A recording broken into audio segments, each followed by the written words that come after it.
प्रस्तुत पाठ बड़े भाई साहब लेखक मुंशी प्रेमचंद्र जी द्वारा लिखित है। यहाँ पर मुंशी प्रेमचंद्र जी छोटे भाई के किरदार में हैं और उनसे एक बड़े भाई भी हैं, जिसकी इन दोनों के इर्द गिर्द यह कहानी घूमती रहती है। और इस पाठ में हम आपको यह बताने वाले हैं कि एक छोटा भाई है और एक बड़े भाई साहब हैं।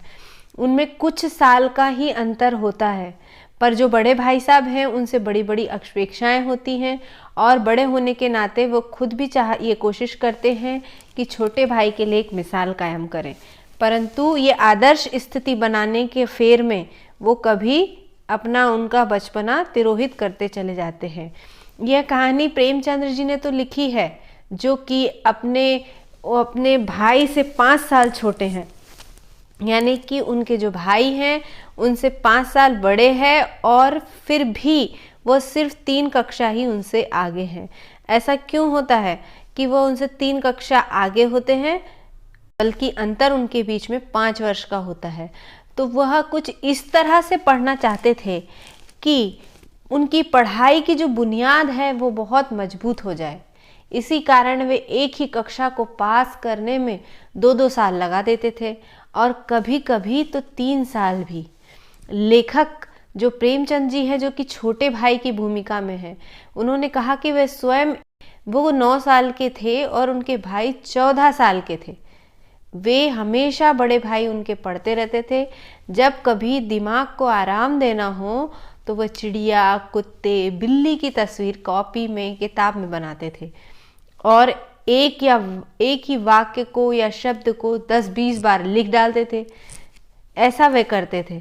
कभी कभी तो ऐसी शब्द रचना, यानी कि ऐसी कविता की लाइनें लिखते थे कि जिनका अर्थ निकालना ही बहुत कठिन हो जाता था। जब उन्हें जोड़ा जाता था और प्रेमचंद जी ये सोचते थे कि मैं इनका अर्थ निकाल लूँ, कोई कविता है, पर उनके अर्थ निकालना ही बहुत कठिन हो जाता था। छोटे भाई ने बहुत कोशिश की, पर उन लाइनों का अर्थ, उन कविताओं की लाइनों का अर्थ वो कभी निकाल नहीं पाए।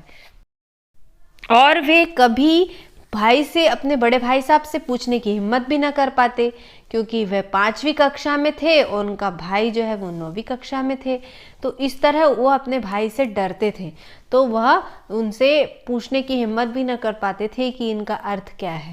इस कहानी में जो बड़े भाई साहब थे वो बड़े ही अध्ययनशील बताए जाते हैं, यानी कि पढ़ाकू बताए जाते हैं और वह पूरे समय पढ़ते रहते थे, वो बिल्कुल ही खेलते नहीं थे।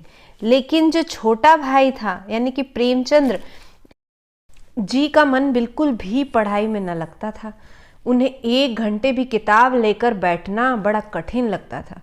मौका पाते ही वह छोटा भाई जो है वो हॉस्टल से निकलकर खेलने के मैदान में आ जाते थे। पर जैसे ही खेल के मैदान से वो लौटते, बड़े भाई का पहला सवाल ये होता था कि कहाँ थे अब तक। तो छोटा भाई चुपचाप खड़े हो जाते थे और कभी ये बोलने की हिम्मत ही नहीं होती थी कि जरा खेलने गया था। बड़े भाई साहब कहते थे, इस तरह अगर तुमने अंग्रेजी पढ़ी तो एक अक्षर भी ना आएगा तुमको। यह अंग्रेजी है, कोई हंसी खेल नहीं कि जो तुम चाहो पढ़ लो। दिन रात आंखें फोड़ने पड़ती है, तब कहीं जाके यानी कि पढ़ना आता है। तब तुम मुझे देखकर भी नहीं सीखते हो कि मैं कितनी मेहनत करता हूँ। रोज ही क्रिकेट और हॉकी पर होते हो और हमेशा ही मैं पढ़ता रहता हूँ। फिर भी एक भी कक्षा मैं 2-2 साल में पढ़ा रहता हूँ। एक ही कक्षा को 2-2 साल में पास करता हूँ। और तुम कैसे खेल गए, इतना खेलने और कूदने के बाद पास हो पाओगे? तुम भी इसी कक्षा में सड़ते रहोगे। और अगर गिल्ली डंडा ही तुमको खेलना है तो अपने दादा, यानी कि जो पापा हैं, उनको यहाँ पर दादा कहा गया है, तो अपने पापा की मेहनत की कमाई को तुम व्यर्थ कर रहे हो। अगर तुम्हें खेलना ही है तो तुम गांव चले जाओ। तुम्हें दादा की मेहनत की कमाई को इस तरह व्यर्थ नहीं करना चाहिए। इस तरह से बड़े भाई उन्हें समझाते हैं, इन्हें डांटते हैं और छोटे भाई को इस पर पश्चाताप होने लगता है। वो आंसू बहाने लगते हैं और निश्चय करते हैं कि आगे से खूब पढ़ाई करेंगे। उन्हें गिल्ट फील होने लगता है और वह तुरंत ही क्या करते हैं, टाइम टेबल बना लेते हैं, जिसमें खेलने की जो, उस टाइम टेबल में कोई जिक्र नहीं होता, जैसे सुबह 6 बजे उठना, फिर अंग्रेजी पढ़ना, फिर भूगोल, फिर ग्रामर, फिर 8 से 9 इतिहास, फिर भोजन करना, स्कूल जाना, पर इसमें खेलने का कोई शेड्यूल नहीं होता था।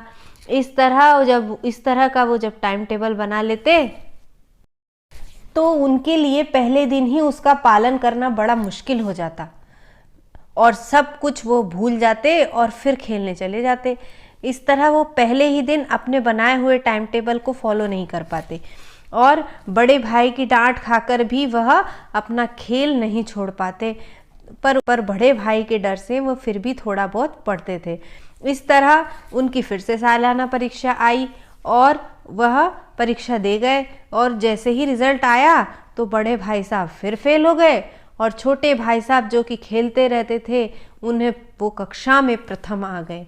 जब वो कक्षा में प्रथम आए तो उनके बीच, दोनों भाइयों के बीच में अब 2 ही साल का अंतर रह गया। पहले 3 साल का अंतर रहा था, अब उनके बीच सिर्फ 2 साल का अंतर रह गया। भाई साहब उदास हो गए। छोटे भाई को उनसे हमदर्दी तो हुई, पर बड़े भाई साहब का मुझ पर रौब नहीं रहा, यह सोचने लगा और छोटे भाई फिर खेलकूद में लग गया और मन ही मन सोचने लगा कि मुझे अगर डांट पड़ी तो कह दूंगा कि क्या आपने क्या कर लिया पढ़ लिख कर, मैं तो खेल कूद कर भी प्रथम आ गया। पर बड़े भाई साहब की जो सहज बुद्धि थी बड़ी ही तीव्र थी, वह समझ गए। एक दिन जब छोटा भाई यानी कि प्रेमचंद जी जब सुबह खेल कर लौट रहे थे तो उन्होंने पकड़ लिया और बोलना शुरू किया कि तुम कक्षा में प्रथम आ गए हो तो तुम्हें दिमाग आ गया है, पर घमंड तो बड़े बड़ों का ना रहा तो तुम्हारा क्या रहेगा। तुमने केवल एक ही कक्षा पास की है और उस पर तुम्हारा सिर फिर गया है और तुम्हें लग रहा है कि खजाना मिल गया, पर जब तुम्हें ज्योमेट्री पढ़नी पड़ेगी और इंग्लिस्तान का इतिहास पढ़ना होगा ना, तब तुम्हें समझ आएगा। पर जब समय की पाबंदी पर 4 पेज का निबंध लिखना हो तब पता चलेगा कि मेरे दर्जे पे आने में क्या होता है। ये सारे पापड़ बेलने होते हैं, स्कूल का बेलने पड़ते हैं। इस तरह बड़े भाई साहब उन्हें समझाने लगे। वो छोटे भाई साहब गर्दन झुकाकर सुन रहे थे, पर उसी समय स्कूल का समय हो गया और वरना बड़े भाई साहब तो कब तक छोटे भाई साहब को उपदेश देते रहते यह पता नहीं। वह सिर झुकाकर अपने स्कूल चले गए। अब उन्होंने ऐसा शुरू किया कि वह अपना रोज का टास्क पूरा हो जाए बस उतना ही पढ़ते। अब तक उन्हें जो अपने ऊपर विश्वास पैदा हुआ था वह भी जाता रहा। अब चोरों सा जीवन हो गया। फिर परीक्षा आई और बड़े भाई साहब फिर फेल हो गए और मैं फिर पास हो गया, यानी कि प्रेमचंद जी फिर से पास हो गए। मुझे इससे बड़ा आश्चर्य हुआ कि बड़े भाई साहब ने इतनी मेहनत की फिर भी वो फेल हो गए और अटूट मेहनत करने के बाद भी उनका परिणाम सुनकर मुझे भी आंखें भर आई और बड़े भाई साहब रो पड़े। अब सिर्फ हम दोनों भाई के बीच में एक ही कक्षा का अंतर रह गया। अब मुझ में एक कुटिल भावना आई कि अगर बड़े भाई साहब एक बार और फेल हो गए ना तो मैं उनके बराबर हो जाऊंगा। अब भाई साहब नरम पड़ तो गए, डांटने का अवसर पाकर भी वो मुझे समझाने लगे।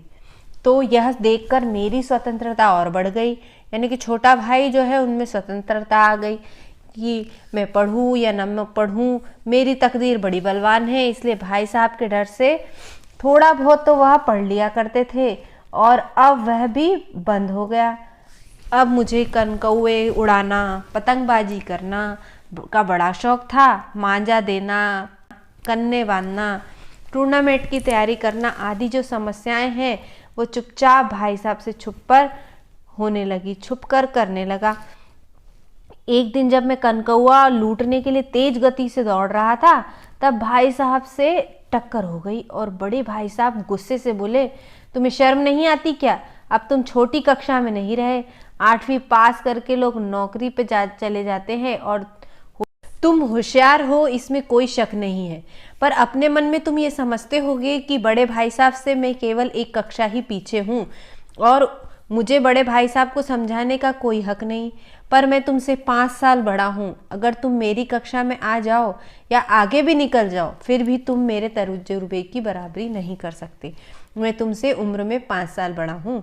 जिस तरह अम्मा और पापा को समझाने का अधिकार हमको हमेशा रहेगा, वह पढ़े लिखे कम हो या ज़्यादा हो उससे कोई फ़र्क नहीं पड़ता, परंतु उनके पास हमसे ज़्यादा तजुर्बा है और उन्होंने दुनिया को देखा है, इसलिए उनका अधिकार रहेगा कि वह हमें समझा सकते हैं, वह हमें सिखा सकते हैं। उसी तरह मैं भी तुमसे 5 साल बड़ा हूँ और मेरा अनुभव तुमसे ज़्यादा है, भले ही मैं पढ़ाई में तुमसे अच्छा ना हो।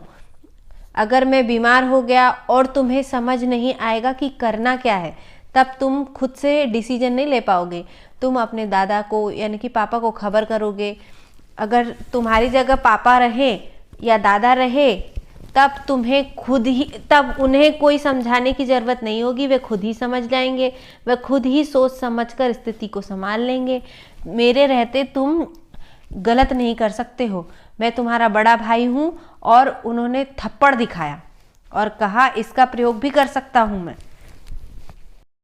और उनकी इस युक्ति से मैं अपने आप को सचमुच ही छोटा समझने लगा और बड़े भाई साहब के प्रति श्रद्धा भी उत्पन्न हो गई।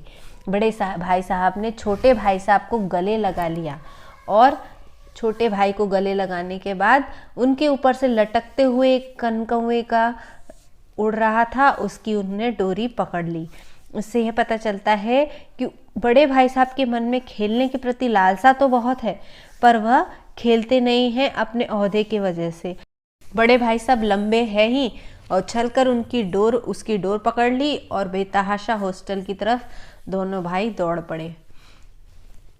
इस वीडियो में बच्चों मैंने आपको बहुत ही शॉर्ट तरीके से बड़े भाई साहब कहानी को अच्छे से समझाया है, जिसकी पृष्ठभूमि भी मैंने आपको इसमें बताई है। अगर आपको ये वीडियो अच्छा लगता है तो प्लीज़ इस चैनल को लाइक करिए, सब्सक्राइब करिए और हमारे आगे के वीडियो भी देखते रहिए। धन्यवाद।